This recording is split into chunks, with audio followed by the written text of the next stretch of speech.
begitu besar. Kemudian ada oknum-oknum tertentu yang berupaya memecah belah anak bangsa dan kadang-kadang juga mendiskreditkan agama, kemudian kadang-kadang mendiskreditkan ulama. Banyak berita-berita hoax. Kita sampaikan ketika itu, coba MUI ini membuat. MUI DKI mau pakai dana hibah atau dana lain, tetap saja itu uang rakyat kan? Ditulis oleh Syardi. MUI DKI mau pakai dana hibah atau dana lain, tetap saja itu uang rakyat kan? Ketua Umum MUI DKI Jakarta Kiai Haji Munahar Muhtar membantah pembentukan pasukan cyber bela ulama Anies Baswedan menggunakan dana hibah. Dia pun mengatakan pembentukan cyber ini untuk melawan hoaks yang beredar di masyarakat, khususnya umat Islam. Kami membentuk pasukan cyber karena saat ini marak informasi hoaks yang dapat memecah belah umat, terutama umat Islam dan ulama, kata Munahar. Katanya dana yang dipakai untuk itu adalah dana yang sudah ada di bidang tersebut. Dana apa yang dimaksud? Tidak jelas dan samar-samar.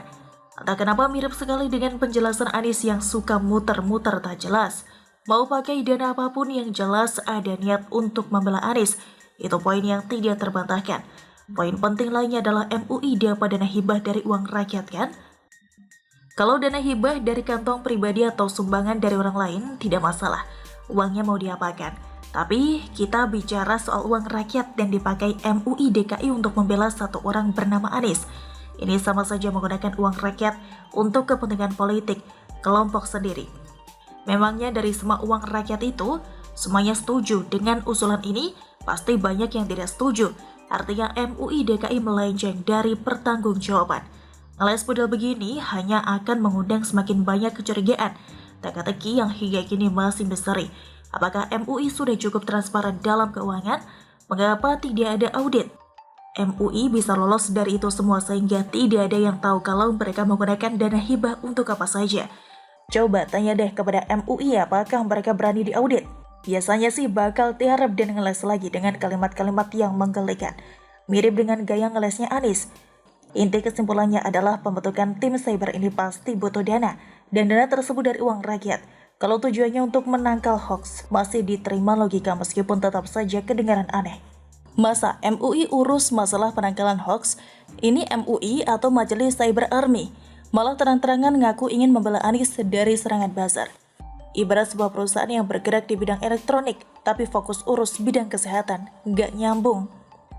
Mereka mau bantah dengan cara apapun. Nyatanya publik sudah tahu ada dana hibah sebesar 10,6 miliar rupiah dan ada rencana pembentukan tim penyemangat khusus dan spesial untuk Anies. Mungkin untuk bekal di tahun 2024 nanti. Tidak ada makan siang gratis di dunia ini, apalagi kalau sampai MUI DKI mempermalukan diri sendiri dengan mendukung Anies. Ini butuh lebih dari sekedar muka tembok. Kalau MUI DKI sampai rela dibully habis-habisan hanya karena seorang Anies, apakah kalian percaya MUI DKI melakukan semua ini atas dasar sukarela dan hobi? Orang tak waras pun tidak akan percaya logika seperti ini. Dari dulu sudah ada indikasi lembaga ini melenceng dari tujuan dan fungsinya.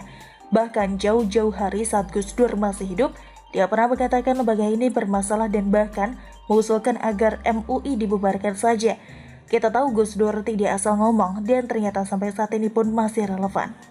Jangan salahkan publik kalau terbentuk sebuah persepsi kalau MUI DKI menjadi sebuah kendaraan politik bagi Anies. Entah siapa yang memanfaatkan siapa, tapi ada kesan MUI DKI sedang dimanfaatkan Anies untuk ambisi politiknya.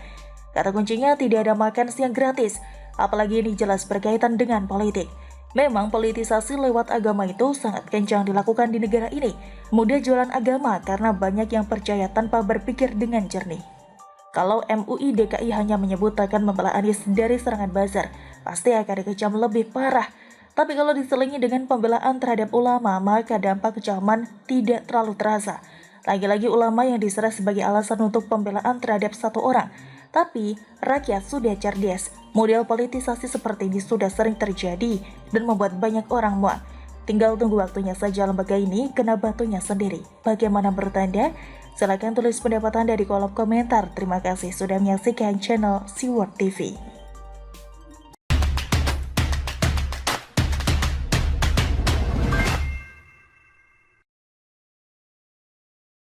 Fakta menarik, MUI bela Anies pakai duit rakyat seiring bau pesing Formula E. ditulis oleh Anto Cahaya. Bagi masyarakat yang sehat secara logika, wacana Majelis Ulama Indonesia Jakarta yang akan membentuk Cyber Army bela ulama Anies hanya kian memperkuat persepsi jika MUI Jakarta memang betul sudah digunakan sebagai alat kekuasaan dan terjun ke ranah politik. Embel-embel bela ulama hanyalah kamuflase agar terlihat halus saja dari maksud dan tujuan utamanya. Di mana-mana di dunia ini, ulama tidak perlu dibela jika faktanya pada posisi salah. Sekali lagi, jika posisi salah, apalagi menyaru dan jadi terduga teroris. Itu sudah jelas salah sebab sudah membohongi dan menyakiti umat yang waras. Ulama juga manusia seperti kita, maka nasi juga sesekali masuk angin. Ulama akan kita bela tanpa perlu buat cyber army jika ia benar tapi di framing salah. Nah, itu yang wajib kita bela. Akan tetapi pada kasus ulama yang bercokol di MUI Pusat atau ulama-ulama lain yang sudah ditangkap oleh Densus 88 itu jelas beda. Buat apa membela? Hanya kumpulan insan bego dan dungu yang mau membela. Karena posisinya memang masih abu-abu, bahkan bisa dikategorikan salah. Analoginya sederhana saja. Densus 88 itu sudah pasti tidak sembarangan menangkap seseorang jika memang belum ada indikasi kuat atas keterlibatannya. Densus 88 tidak akan menjatuhkan reputasinya. Ingat apa yang disampaikan Profesor Mahfud MD, baik Ahmad An-Najah maupun Farid Ogbah itu sudah lama diamati oleh intelijen. Jadi mereka bukan semata-mata benci atau pesanan, semua berdasarkan prosedur. Jika kemudian ada yang tidak percaya dan mekanisme Densus 88 dan kemudian memframing itu, upaya kriminalisasi ulama, ya hak setiap orang. Karena memang itu yang biasanya diucapkan, ciri orang kalah. Toh mereka yang ditangkap didampingi pengacara bukan? Mengapa tidak percaya saja sama pengacaranya? Jika memang faktanya tidak bersalah pasti dilepaskan. Tapi kemungkinan itu ibaratnya hanya selubang jarum doang. Tapi kan ada kemungkinan. Jika perlu urunan, cari pengacara terhebat di dunia. Sesederhana itu. Dan yang menggelikan sekaligus miris dan ironis, tak punya urat malu jika ingat wacana MUI Jakarta. Selain membela ulama dan bela Anies, ada lembaga sosial masyarakat atau LSM yang dapat duit dari rakyat dalam bentuk dana hibah, tapi digunakan untuk membela pribadi, apalagi seorang kepala daerah yang memang wajib kita kritisi. Dan gilanya Pemprov DKI melalui pernyataan Wakil Gubernur Riza Patria mempersilahkan MUI DKI Jakarta. Rupanya, Anies tidak berani membuat pernyataan tapi diwakilkan. Mungkin pikirnya asal itu menguntungkan, jalannya diamini. Segala cara ditempuh untuk menaikkan reputasi meski dengan cara menghapusi. Dan berikut pernyataan Riza Patria mewakili Anies yang mungkin sedang pusing sebab KPK mulai menangkap bau pesing di Formula E. Kita coba singgung setelah iklan Riza Patria di bawah ini. Silakan saja, semua organisasi punya hak. Apa yang dinilai baik silakan laksanakan, kata Riza Patria seperti dilansir dari Antara.